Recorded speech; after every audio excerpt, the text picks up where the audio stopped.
الله والله والله والله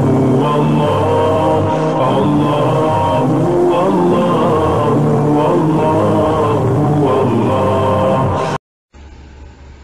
نبی علیہ الصلوۃ والسلام نے جب دین کی دعوت کا آغاز فرمایا تو مکہ مکرمہ کے مشرکین آپ کے مخالف بن گئے،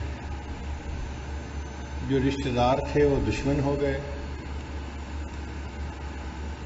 جو دوست تھے وہ مخالف بن گئے،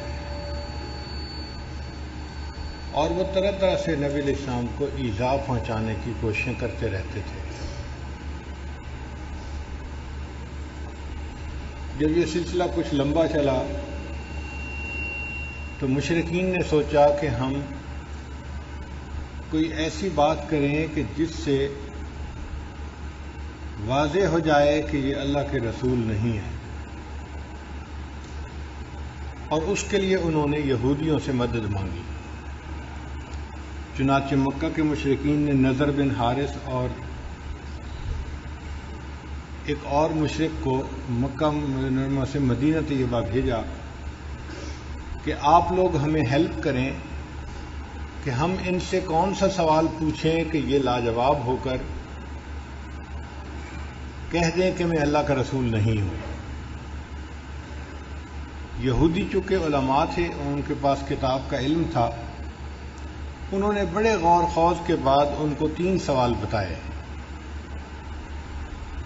پہلا سوال کہ یہ آپ ان سے پوچھیں کہ روح کیا چیز ہے، کیونکہ یہ ایسے سوال ہیں کہ جن کا جواب اللہ کے پیغمبر کے سوا کوئی دوسرا بندہ نہیں دے سکتا۔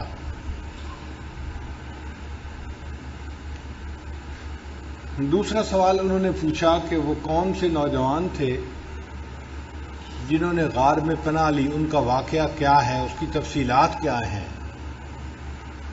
مشرکین کو تو اس واقعے کا پتہ ہی نہیں تھا، پہلی کتابوں میں اس کا تذکرہ تھا تو یہودیوں کو معلوم تھا۔ اور تیسرا سوال انہوں نے پوچھا کہ یہ بتائیں کہ وہ بادشاہ کون تھا جس نے مشرق سے مغرب تک کا سفر کیا اور پھر اس نے دیوار بنائی۔ جب یہ دونوں حضرات مدینہ سے واپس آئے تو مشرکین بہت خوش ہوئے کہ اب ہم ایک ایسے سوالات پوچھیں گے کہ جس کا جواب یہ دے نہیں سکیں گے اور حق واضح ہو جائے گا۔ یہودیوں نے انہیں کہا تھا کہ اگر یہ اس کا جواب صحیح دے دیں گے تو یہ اللہ کے رسول ہیں، اور اگر یہ جواب نہ دے سکیں گے تو پھر تم انہیں قتل کر دینا، یہ واجب القتل ہے۔ چنانچہ مشرکین نبی علیہ السلام کی خدمت میں حاضر ہوئے اور انہوں نے 3 سوال پوچھے۔ نبی علیہ الصلوۃ والسلام نے وعدہ فرما لیا کہ میں اس کا جواب دے دوں گا، مگر اللہ کے حبیب صلی اللہ علیہ وسلم نے انشاءاللہ کا لفظ ساتھ نہ کہا۔ دل میں گمان تھا کہ اللہ تعالیٰ مہربانی فرمائیں گے اور جبریل علیہ السلام اس کا جواب لے کر آئیں گے اور میں ان کو بتا دوں گا۔ اب انتظار کرتے کرتے 15 دن گزر گئے اور وحی نہیں اتری۔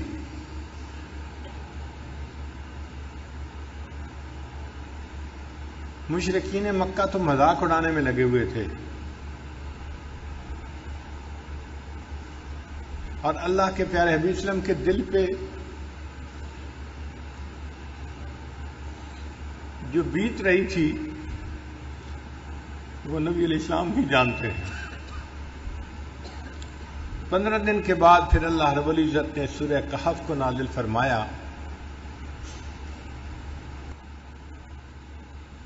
جو ان کا سوال تھا روح کے بارے میں، اس کا جواب پہلی ایک صورت میں دے دیا گیا اور باقی 2 سوالوں کا جواب اس صورت میں دیا گیا۔ کہف کہتے ہیں بڑے غار کو۔ کئی ایسی جگہیں ہوتی ہیں کہ جن کے ارد گرد 4 دیواری ہوتی ہے یا اونچائی ہوتی ہے، جگہیں کھلی ہوتی ہیں مگر باہر کی دنیا سے وہ چھپی ہوئی ہوتی ہیں، تو بڑی جگہ ہوگی تو اس کو کہف کہیں گے، اور اگر چھوٹی جگہ ہوگی تو اس کو غار کہیں گے۔ غار تو ہم جانتے ہی ہیں، چھوٹی جگہ ہوتی ہے، چھپی ہوئی ہوتی ہے، کہف یہ آپ سمجھ لیں کہ بڑے غار کو کہف کہتے ہیں. چنانچہ اس صورت میں اللہ رب العزت نے کچھ ایسے نوجوانوں کا تذکرہ کیا جنہوں نے اپنا ایمان بچانے کے لیے اپنے گھر وطن کو چھوڑا اور ایک کہف کے اندر انہوں نے پناہ لی. مفسرین نے لکھا ہے کہ ایک بادشاہ تھا دقیانوس، بت پرست تھا، اور وہ زبردستی ہر ایک کو بت پرستی کے اوپر آمادہ کرتا تھا.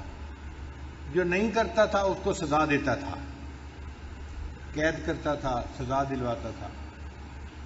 کچھ نوجوان تھے جو موحد تھے، کلمہ پڑھنے والے تھے، اللہ پہ ایمان رکھنے والے تھے. ان کو بھی ڈرایا دھمکایا گیا کہ اگر تم قوم کے دین پر عمل نہیں کرو گے تو تمہیں سزا ملے گی. اب اپنی جان بچانے کے لیے وہ اپنے گھروں سے نکل کھڑے ہوئے. اپنے گھر بار کو چھوڑنا، وطن کو، عزیز اقارب کو چھوڑ کے دین کے لیے چلے جانا، یہ بڑی قربانی ہوتی ہے. تو ان نوجوانوں نے بڑی قربانی کی. اللہ کی شان دیکھیں کہ جب یہ چلے تو ایک کتا بھی ان کے پیچھے پیچھے چلتا رہا. یہ پہاڑوں میں ایک جگہ پہنچے جہاں پہ کہف تھا، بڑی جگہ تھی چھپنے کی. یہ وہاں گئے اور وہاں جا کر اللہ نے ان کو سلا دیا، نیند آ گئی، اور یہ وہاں پر سوئے رہے حتیٰ کہ 300 سال سے زیادہ تک وہاں سوئے رہے. اللہ تعالیٰ اپنی قدرت سے ان کی کروٹیں بدلتے رہے اور کتا اس کہف کے دروازے کے اوپر بیٹھ کے پہرا دیتا رہا. 310 سال گزرنے کے بعد پھر ان کی آنکھ کھلی تو انہوں نے ایک دوسرے سے معلوم کیا کہ ہمیں سوئے ہوئے کتنی دیر گزر گئی.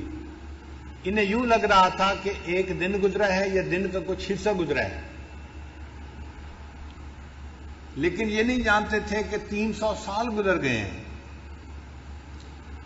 پھر انہوں نے کہا کہ اچھا بھوک لگی ہے تو ہم میں سے ایک بندہ چلا جائے اور شہر سے جا کے کھانا لے کے آئے. زیادہ لوگ جائیں گے تو لوگوں کو ہمارا پتہ چل جائے گا کہ یہ کون لوگ ہیں، اور پھر ہمارے لیے ایمان کو حفاظت مشکل ہو جائے گی. تو ایک بندے کو بھیجیں. ایک بندے کا چھپ کے جانا، کوئی چیز لے کے آنا آسان ہوتا ہے. مگر جاتے ہوئے انہوں نے اس کو نصیحت بھی کی کہ دیکھو آپ جا رہے ہو، کوئی جھگڑے والی بات نہ کرنا، جس سے بات کرنی ہو نرمی سے بات کرنا. وَلْيَتَلَطَّفْ، نرمی کے انداز سے بات کرنا. یہ وَلْيَتَلَطَّفْ قرآن مجید کا درمیانی لفظ ہے، سب سے درمیانی لفظ ہے. یعنی اگر کوئی بندہ قرآن مجید کے درمیانی مقصد کو معلوم کرنا چاہے تو وہ یہ ہے کہ انسان کو چاہیے کہ وہ نرم خوئی اختیار کرے. یہ جو سخت گیر لوگ ہوتے ہیں نا، سخت مزاج والے، شریعت کی نظر میں اچھے لوگ نہیں ہوتے. اچھے لوگ وہ ہوتے ہیں جن کو اللہ نرم خوئی عطا فرماتے ہیں، دل کے نرم ہوتے ہیں، طبیعت کے نرم ہوتے ہیں، یہ اللہ کو پسندیدہ ہوتے ہیں. اور پھر انہوں نے یہ کہا کہ بھئی جانا تو حلال کھانا لے کے آنا. اس بات کو دیکھنا کہ ایھا ازکا طعاما، کون سا کھانا زیادہ پاکیزہ ہے. اس لیے کہ ولایت میں دو چیزیں بڑی اہم ہوتی ہیں، ایک رزق حلال اور دوسرا صدق مقال. بات کرے تو انسان سچی بات کرے، اور کھانا کھائے تو پاکیزہ کھانا کھائے. جتنا پاکیزہ کھانا ہوگا اتنا دل جلدی منور ہوگا. اور جو بندہ کھانے کی احتیاط نہ کرے وہ اپنی کی ہوئی محنت کو ضائع کر بیٹھتا ہے. ہمارے سلسلہ عالیہ نقشبندیہ کے بزرگ تھے حضرت خواجہ غلام علی دہلوی رحمۃ اللہ علیہ. وہ فرماتے ہیں کہ ایک مرتبہ میں نے کسی جگہ پر کھانا کھا لیا اور وہ کھانا مشتبہ تھا، حرام نہیں تھا، شبہ تھا اس میں، اور اس کی وجہ سے میری ساری کیفیات زائل ہو گئی. میں نے آ کے اپنے شیخ حضرت مرزا مظہر جان جانا رحمۃ اللہ علیہ کو بتایا کہ حضرت میں نے تو ایک جگہ لقمہ کھا لیا اور میری کیفیت چلی گئی. حضرت نے فرمایا کہ آپ استغفار کرو اور روزانہ میرے پاس آؤ تاکہ میں تمہارے اوپر توجہ ڈالوں. فرماتے ہیں 40 دن مرزا مظہر جانا رحمت اللہ علیہ نے جب توجہ ڈالی تب جا کر میری کیفیتیں واپس آئیں. ایک مشتبہ لقمہ کھانے سے کیفیتیں چلی گئیں اور 40 دن شیخ کی توجہ کے بعد پھر واپس لوٹی. تو اس لیے کھانے پینے میں احتیاط بڑی ضروری ہوتی ہے. اس لیے کھانے کے فرائض میں سے یہ فرض ہے کہ کھانے والا دیکھے کہ یہ حلال ہے یا نہیں. اور حلال اور حرام دیکھنا تو نسبتاً آسان ہوتا ہے، جو مشتبہ ہوتا ہے وہ اور زیادہ مشکل ہے.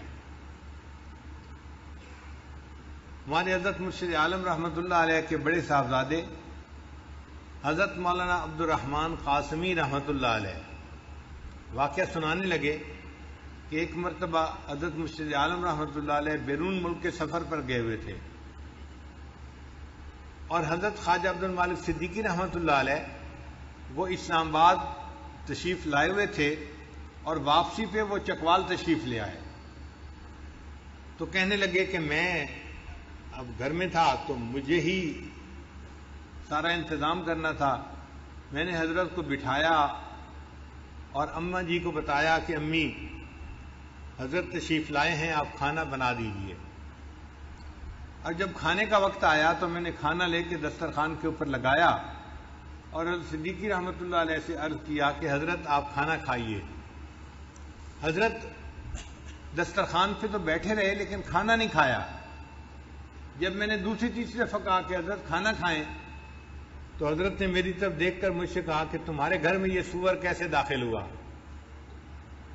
تمہارے گھر میں یہ سور کیسے داخل ہوا؟ کہنے لگے میرے تو چکے چھوٹ گئے، پسینہ آ گیا کہ حضرت کیا فرما رہے ہیں کہ تمہارے گھر میں یہ سور کیسے داخل ہوا؟ میں گھر آیا اور میں نے اماں جی سے کہا کہ اماں جی حضرت کھانا نہیں کھا رہے اور فرما رہے ہیں کہ تمہارے گھر میں یہ سور کیسے داخل ہوا؟ کہنے لگے کہ اماں جی نے سر پکڑ لیا اور کہنے لگی او ہو مجھ سے بڑی غلطی ہوئی، میں ہمیشہ حضرت کا کھانا اپنے گھر سے بنایا کرتی تھی. یہ میری جو پڑوسن عورت ہے یہ مدتوں سے مجھے کہہ رہی تھی کہ تمہارے شیخ جب آئیں گے تو ان کا کھانا ایک وقت کا میں بناؤں گی. تو پڑوس کا لحاظ کرتے ہوئے میں نے اسے کہہ دیا تھا کہ حضرت آئے ہیں کھانا آپ بنا دو. یہ کھانا ہمارے گھر کا نہیں پکا ہوا، یہ پڑوسی کے گھر کا پکا ہوا ہے. صاحبزادہ صاحب کہنے لگے کہ میں نے سوچا کہ وہ تو اسکول ماسٹر تھے تو ان کا حرام کا مال کیسے ہو گیا؟ وہ تو ڈیوٹی دیتے ہیں اور تنخواہ کا پیسہ لیتے ہیں، حرام کا پیسہ تو نہیں. کہنے لگے جب تحقیق کی تو پتہ چلا کہ وہ اپنی تنخواہ بینک میں رکھتے تھے اور بینک میں رکھنے کی وجہ سے اس میں سود کے کچھ پیسے شامل ہو جاتے تھے. وہ جو حلال مال کے اندر سود کے تھوڑے سے پیسے شامل ہو جاتے تھے اس کی وجہ سے پورا مال جو ہے حرام بن گیا تھا. اور حضرت صدیقی رحمۃ اللہ نے کشف کی نظر سے پہچان لیا اور فرمایا کہ بتاؤ تمہارے گھر کے اندر یہ سور کیسے داخل ہوا؟ پھر اماں جی نے اپنے گھر سے آٹا لیا اور کھانا بنایا اور حضرت صدیقی رحمۃ اللہ نے پھر کھانا نوش فرمایا. اس لیے ولایت کے میدان میں دو چیزیں بڑی اہم ہیں، رزق حلال اور صدق مقال. انسان بات کرے تو سچ بات کرے، جھوٹ سے بچے. اور دوسری بات کہ انسان کھانا کھائے تو حلال کھائے، کیونکہ اگر حرام کھانا ہوگا تو حدیث مطابق حدیث پاک میں آتا ہے کہ اس بندے کی دعا قبول نہیں کی جاتی. حدیث مبارکہ میں ہے کہ رو رو کے بندہ دعا مانگ رہا ہے، بیت اللہ سے لپٹ کے دعا مانگ رہا ہے، حالانکہ اس کا لباس حرام کا، اس کا کھانا حرام کا. اس بندے کی دعا کیسے قبول ہو سکتی ہے؟ ہماری دعاؤں کی قبولیت کے نہ ہونے کی بنیادی وجہ مال کا پوری طرح حلال نہ ہونا. اس پہ بہت دھیان رکھنا چاہیے اور جو چیز منہ میں ڈالیں اس سے پہلے 100 دفعہ سوچنا چاہیے کہ یہ حلال ہے یا نہیں. ہمارے اسلاف تو کھانا کھانے سے پہلے 7 جگہوں تک دیکھتے تھے کہ اس چیز کی بے ٹھیک ہوئی ہے یا نہیں ہوئی. احوال الصادقین میں علامہ عبد الوہاب شیرانی رحمۃ اللہ فرماتے ہیں کہ وہ 7 ہاتھ تک دیکھتے تھے کہ اس چیز کی بے ٹھیک ہوئی ہے یا نہیں ہوئی. یعنی ہم نے کسی چیز بندے سے خریدی اس بندے کے پاس ٹھیک چیز آئی یا نہیں آئی، پھر اس نے آگے جو خریدی تو وہ ٹھیک خریدی یا نہیں خریدی، پھر اس نے آگے جو خریدی، تو 7 ہاتھ تک دیکھتے تھے۔ ہم تو ایک ہاتھ بھی نہیں دیکھتے، بازار سے چیز لاتے ہیں، ہمیں کیا پتا لانے والا کیسے لے کے آیا ہے، ہم تو اس سے لے لیتے ہیں، ایک ہاتھ بھی نہیں دیکھتے آج کے دور میں۔ اور ہمارے اکابر 7 ہاتھ تک بیع کو دیکھا کرتے تھے۔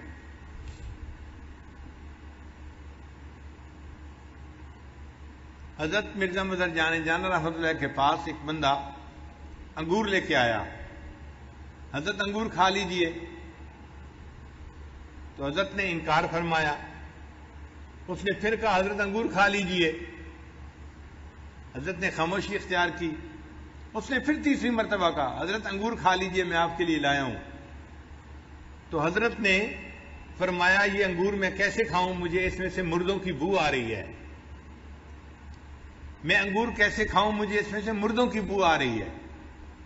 وہ بندہ بڑا حیران ہوا کہ مردوں کی بو اس میں سے کیسے آئی، میں تو حلال مال سے یہ انگور لے کے آیا ہوں۔ چنانچہ وہ اس دکاندار کے پاس گیا جس سے اس نے انگور خریدے تھے، اور اس کو کہا کہ بھئی میں آپ سے انگور خرید کے گیا تھا، ایک اللہ والے کو پیش کیے، انہوں نے کہا میں کیسے کھا سکتا ہوں، اس میں تو مردوں کی بو آتی ہے۔ اس نے کہا کہ بھئی ایک بندہ میرے پاس آیا تھا اور میں نے اس سے خرید لیے تھے، اور وہ مجھے کہہ کے گیا کہ اور بھی میرے پاس انگور لگے ہوئے ہیں، میں آئندہ بھی آپ کو لا کے بیچا کروں گا، تو جب وہ آئے گا تو میں اس سے پوچھوں گا۔ چنانچہ اگلے دن جب وہ انگور بیچنے والا آیا تو دکاندار نے اس سے پوچھا کہ تم یہ انگور لائے کہاں سے؟ اس بندے نے بتایا کہ قبرستان کی ایک جگہ تھی جس کو اس نے اپنی زمین کے طور پہ بنا لیا تھا، یعنی قبروں کے نشان مٹ گئے اور اس نے اپنی زمین ذاتی بنا لیا، اس پہ اس نے انگور کی بیلیں لگائی تھیں اور وہاں پہ یہ انگور اگے ہوئے تھے۔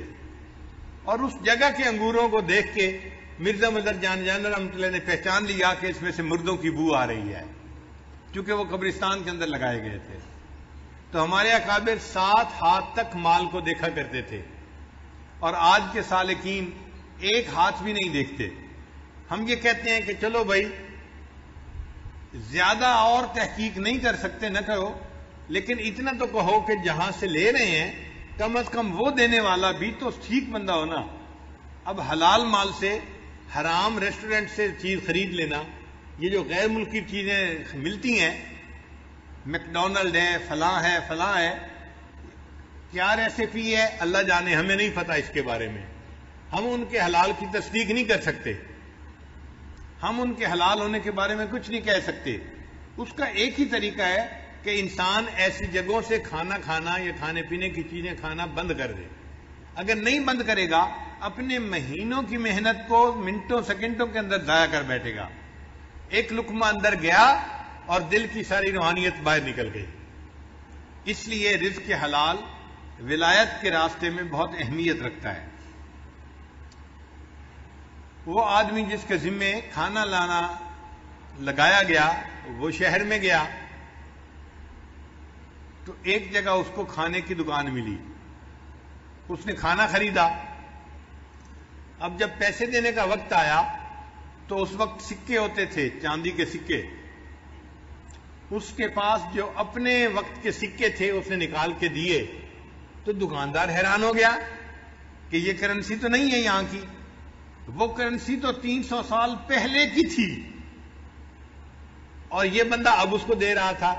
اچھا دینے والے کو بھی پتہ نہیں تھا کہ 300 سال کا عرصہ گزر چکا ہے، وہ سمجھا تھا ہم کل ہی تو گھر سے آئے ہیں اور یہ نقدی تو چلتی ہے، اس کو میں دے رہا ہوں۔ اس نے پوچھا بھائی تمہیں یہ ملی کہاں سے، کوئی خزانہ ملا ہے؟ اس نے کہا نہیں۔ اس نے کہا پھر کیسے ملی؟ اب اس کو بتانا پڑ گیا کہ جی ہم تو گھر سے نکلے تھے اور ایک جگہ پہنچے، وہاں تھوڑی دیر سوئے، کھانا لینے آیا اور میں آپ کے پاس یہ پیسے لے کے آیا ہوں، آپ کہتے ہیں یہ تو بڑے پرانے ہیں۔ اس دکاندار نے لوگوں کو بتایا تو لوگ جو تھے وہ سارے اس کے ساتھ گئے اور انہوں نے جا کے اس جگہ کو دیکھا، تو اس طرح اصحاب کہف کا پتہ چل گیا۔ اللہ کی شان کے جو کھانا لے کے گیا، یہ جب واپس گیا تو یہ گیا، اس کو بھی پھر نیند آ گئی، یہ بھی وہاں جا کے سو گیا۔ اللہ تعالیٰ اپنی قدرت دکھانا چاہتے تھے کہ لوگوں تم سمجھتے ہو کہ قیامت کے دن کوئی ہمیں زندہ نہیں کر سکے گا، میں دنیا میں دکھا دیتا ہوں کہ میں جس کو چاہوں 300 سال سلا دوں اور ان 300 سالوں میں اس کا جسم خراب بھی نہ ہو، اور پھر میں اگر اس کو جگانا چاہوں تو میں اس کو جگا کے بھی دکھا دیتا ہوں۔ تو سلانا اور جگانا یہ میرے اختیار میں ہے، موت دینا اور پھر قیامت کے دن اس کو کھڑا کرنا یہ میرے اختیار میں ہے۔ اللہ کی شان دیکھیں کہ جب یہ لوگ اٹھے تھے اس وقت جو بادشاہ تھا وہ ایمان والا تھا، وہ اللہ کو ماننے والا تھا۔ ان لوگوں کو پتہ نہیں تھا کہ وہ اللہ کو ماننے والا ہے اور وہ بھی نیک آدمی ہے، اور پوری قوم جو تھی اس وقت ایمان والی بن چکی تھی۔ جب مرے تھے تو قوم کافر تھی، جب 300 سال کے بعد جاگے تو اللہ نے حالات بدل دیے تھے، پوری قوم مسلمان مومن بن چکی تھی۔ پھر ان لوگوں نے مشورہ کیا ہم ان کے لیے کوئی نشانی بنائیں، تو انہوں نے ان کے کہف کے دروازے کے اوپر ایک مسجد بنا دی نشانی کے طور پر۔ تو یہ واقعہ قرآن مجید میں اللہ رب العزت نے اتار دیا تاکہ مشرکین کو ان کا جواب مل جائے۔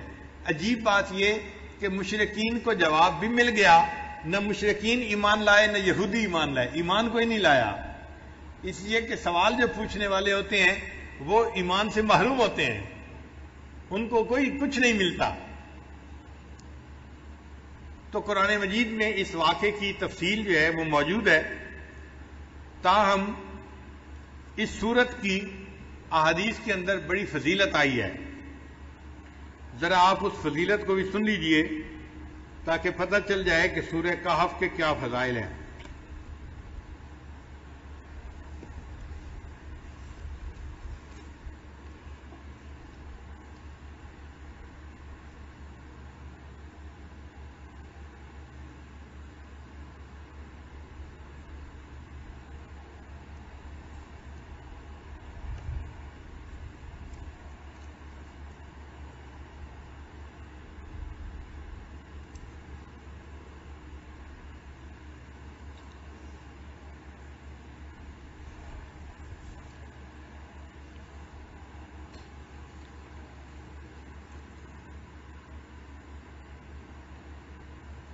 بعض صورتوں کے خاص خاص فضائل احادیث میں وارد ہوئے ہیں، جیسے سورہ فاتحہ، سورہ بقرہ، سورہ آل عمران، سورہ کہف، سورہ ملک، سورہ کافرون، الاخلاص اور معوذتین۔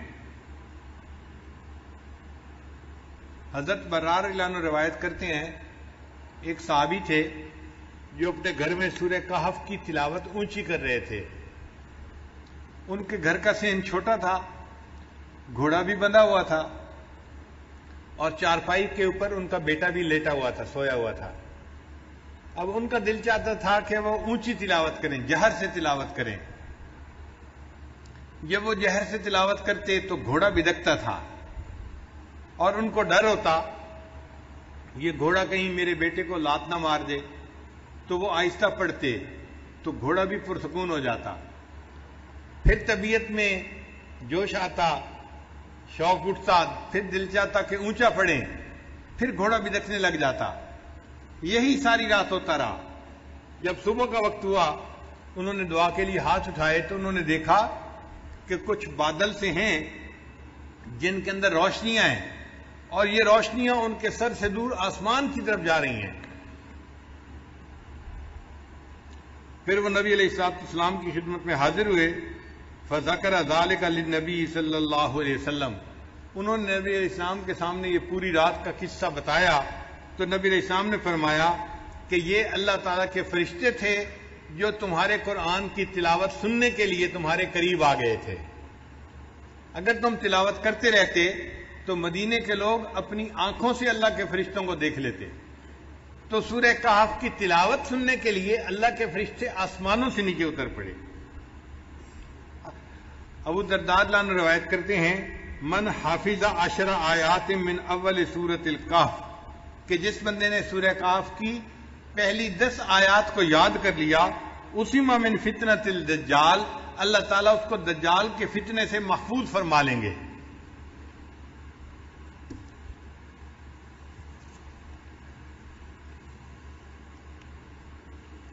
پھر معاذ رضی اللہ عنہ فرماتے ہیں کہ نبی علیہ السلام نے ارشاد فرمایا من قرأ اول سورۃ الکہف وآخرها کانت لہ نورا من قدمہ الی رأسہ، کہ جس نے سورہ کہف شروع میں تلاوت کی اس کے لیے قدموں سے لے کے سر تک نور ہوگا۔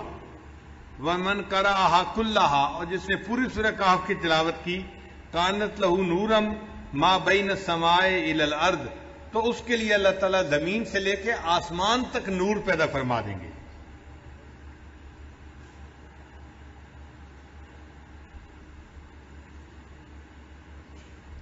سیدہ صدیقہ لانا فرماتی ہیں من قرأ من سورۃ الکہف 10 آیات، جس نے سورہ کہف میں سے 10 آیات پڑھیں عند منامہ، سونے سے پہلے، عصم من فتنۃ الدجال، اللہ تعالیٰ اس کو دجال کے فتنے سے محفوظ فرمائیں گے۔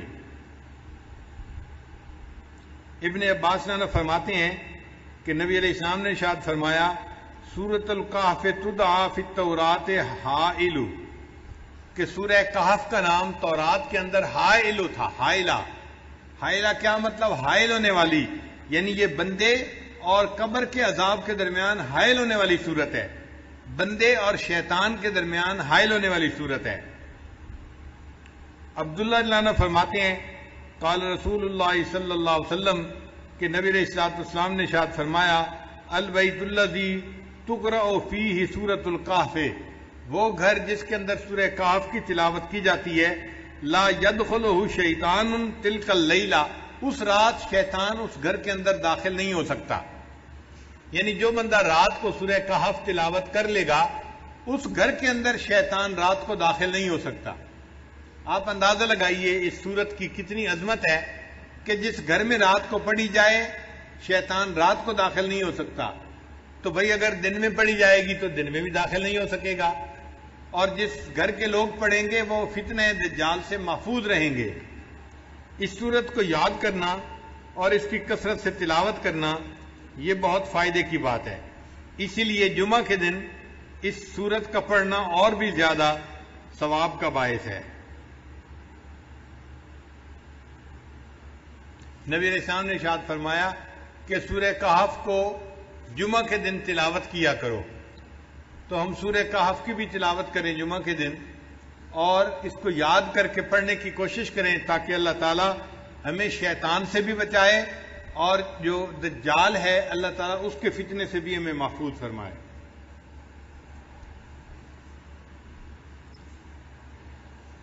سورہ کہف سے پہلے ایک سورت ہے سورہ اسراء، اس کا نام ہے۔ اللہ رب العزت نے اس کو سبحان کے لفظ سے شروع فرمایا ہے، سبحان الذی اسریٰ بعبدہ لیلا من المسجد الحرام الی المسجد الاقصی، تو سبحان کے لفظ سے وہ سورت شروع ہوئی ہے، اور یہ سورت اسراء یہ سورت کہف اس کے بعد آئی، اس کو اللہ نے الحمد کے لفظ سے شروع فرمایا ہے۔ چنانچہ سبحان اور الحمد کا ایک جوڑ ہے۔ بخاری شریف کی آخری روایت ہے کلمتان حبیبتان الی الرحمن ثقیلتان فی المیزان خفیفتان علی اللسان سبحان اللہ و بحمدہ سبحان اللہ العظیم۔ تو دیکھیں پہلے تسبیح آئی اور پھر تحمید آئی، اور اللہ تعالیٰ نے یہاں بھی وہی ترتیب رکھی۔ قرآن مجید کی کچھ صورتیں ہیں جن کو اللہ نے الحمد سے شروع فرمایا، جیسے سورہ فاتحہ ہے، سورہ فاطر ہے، یا یہ سورہ کہف ہے۔ الحمد سے کیوں شروع فرمایا؟ اصل مقصد یہ تھا کہ یہ اللہ تعالیٰ کی تعریف ہی ہے کہ اللہ رب العزت نے کمال رحمت سے اور مہربانی سے اپنے بندوں کو اس کلام سے نوازا۔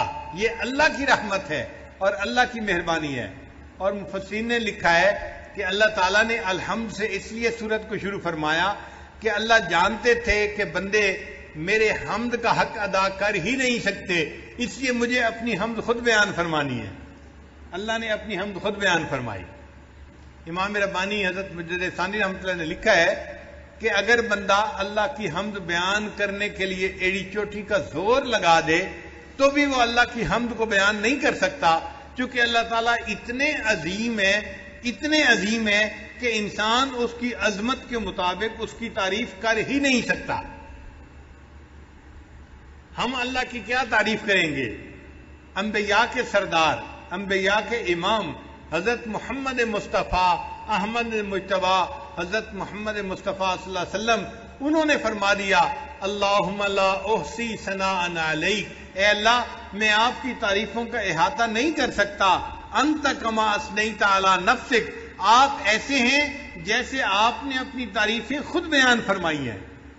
تو اللہ کی تعریف اللہ خود ہی بیان فرما سکتا ہے، مخلوق میں سے کوئی تعریف کر ہی نہیں سکتا، اللہ اتنے بڑے ہیں۔ اس کی مثال یوں سمجھیں، ایک عام آدمی اس کو کوئی کہنے لگ جائے کہ جی آپ ذرا ایک سپر کمپیوٹر کی تعریف کریں، تو ایک عام آدمی یا ایک بچہ جو پرائمری اسکول کا پڑھنے والا ہے وہ سپر کمپیوٹر کی کیا تعریف کرے گا، وہ تو جانتا ہی ہے اس کے بارے میں۔ اسی طرح ہم بندے ہیں، ہم اللہ کی عظمت کی حقیقت کو جانتے ہی نہیں، اس لیے ہم اس کی تعریف کر ہی نہیں سکتے۔ جتنی تعریفیں کریں گے یہ تعریفیں نیچے رہ جائیں گی۔ اللہ کی شان اس سے بھی بڑی ہے، اس سے بھی بڑی ہے، اس سے بھی بڑی ہے۔ اللہ تعالیٰ بہت بڑے ہیں۔ اسی نبی علیہ السلام نے ارشاد فرمایا کہ اے اللہ ما عبدنا کا حق کا عبادتک، ہم نے آپ کی عبادت ایسے نہیں کی جیسی عبادت کرنے کا حق تھا، ہم عبادت کا حق ادا کر ہی نہیں سکتے۔ فرماتے ہیں کہ کوئی